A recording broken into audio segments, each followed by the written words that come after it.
राधे राधे, हरे कृष्ण, जय जगन्नाथ। आज हम एक विशेष महत्वपूर्ण विषय के बारे में बात करेंगे जो कि एकादशी है। भाद्रपद के शुक्ल पक्ष की एकादशी पद्मा एकादशी कही जाती है। इस वर्ष 14 सितंबर 2024 को पद्मा एकादशी का पर्व मनाया जाएगा। इस दिन भगवान श्री विष्णु के वामन रूप की पूजा की जाती है। इस व्रत को करने से व्यक्ति के सुख सौभाग्य में बढ़ोतरी होती है। इस एकादशी के विषय में एक मान्यता है कि इस दिन माता यशोदा ने भगवान श्री कृष्ण के वस्त्र धोए थे। इसी कारण से इस एकादशी को जल झूलनी एकादशी भी कहा जाता है। मंदिरों में इस दिन भगवान श्री विष्णु को पालकी में बिठाकर शोभा यात्रा निकाली जाती है। गांव के बाहर जाकर उनको स्नान कराया जाता है।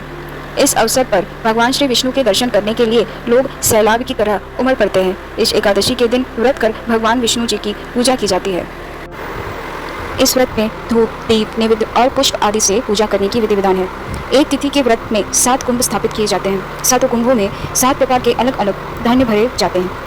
इन 7 अनाजों में गेहूं, उड़द, मूंग, चना, जौ, चावल और मसूर है। एकादशी तिथि से पूर्व की तिथि अर्थात दशमी तिथि के दिन इनमें से किसी धान्य का सेवन नहीं करना चाहिए। कुंभ के ऊपर श्री विष्णु जी की मूर्ति रख पूजा की जाती है। इस व्रत को करने के बाद रात्रि में श्री विष्णु जी के पाठ का जागरण करना चाहिए। यह व्रत दशमी तिथि से शुरू होकर द्वादशी तिथि तक जाता है। इसीलिए इस व्रत की अवधि सामान्य व्रतों की तुलना में कुछ लंबी होती है। एकादशी तिथि के दिन पूरे दिन व्रत कर अगले दिन द्वादशी तिथि के प्रातः काल में अन्न से भरा घड़ा ब्राह्मण को दान में दे दिया जाता है। राजस्थान में जल झूलनी एकादशी को डोल ग्यारस एकादशी भी कहा जाता है। इस अवसर पर यहाँ भगवान गणेश और माता पार्वती, माता गौरी की पूजा एवं स्थापना की जाती है। इस अवसर पर यहाँ पर कई मेलों का आयोजन किया जाता है। इस अवसर पर देवी देवताओं को नदी तालाब के किनारे ले जाकर इनकी पूजा की जाती है। संध्या समय में इन मूर्तियों को वापस ले आया जाता है। अलग अलग शोभा यात्राएं निकाली जाती है जिसमें भक्तजन भजन कीर्तन गीत गाते हुए प्रसन्न मुद्रा में खुशी मनाते हैं। अब जानते हैं पद्मा एकादशी का महत्व। कथा इस प्रकार है। सूर्यवंश में मानदाता नामक एक चक्रवर्ती राजा हुए।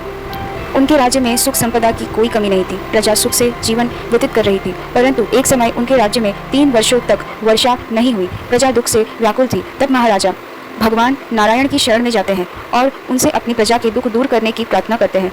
राजा भादों के शुक्ल पक्ष की एकादशी का व्रत करता है। इस प्रकार व्रत के प्रभाव स्वरूप राज्य में वर्षा होने लगती है और सभी कष्ट दूर हो जाते हैं। राज्य में पुनः खुशियों का वातावरण छा जाता है। इस उत्तम व्रत का अनुष्ठान अवश्य करना चाहिए। पद्मा एकादशी के दिन सामर्थ्य अनुसार दान करने से शुभ फलों की प्राप्ति होती है। जल झूलनी एकादशी के दिन जो व्यक्ति व्रत करता है उसे भूमि दान करने और गौ दान करने के पश्चात मिलने वाले पुण्य फलों से अधिक शुभ फलों की प्राप्ति होती है।